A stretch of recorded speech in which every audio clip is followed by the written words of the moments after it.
दोस्तों आप लोग देख रहे हैं प्रो वाइन्स 1 मिलियन। तो फिर से एक बार स्वागत है प्रो वाइन्स 1 मिलियन में। तो कल खेसारी लाल यादव ने लाइव आए हुए थे और लाइव आकर के बोले थे कि हमारे गांव के जो भी नज़दीकी व्यक्ति है या हमारे गांव के हैं वो लोग आए और छठ पूजा का प्रसाद लेकर जाएं। जी हाँ दोस्तों, ये उनका फाइनली पूरा कर दिए हैं।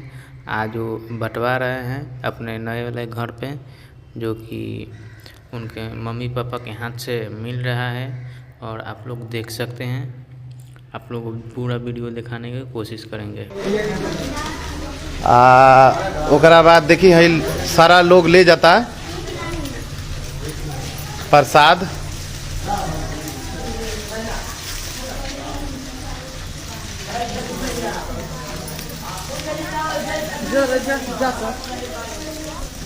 सब है चल रहा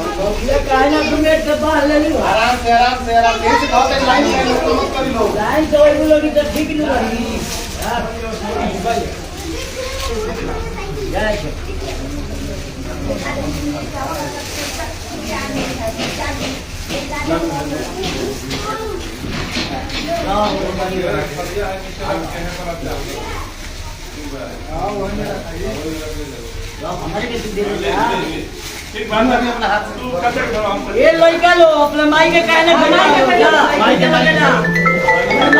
भैया भैया फोन आता है।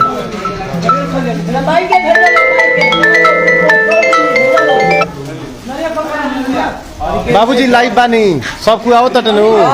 सब है अवतार अब लड़ी यार खेती की रहती धान के मौका वालों अरे माई बानी भाई सब नारियल आप सब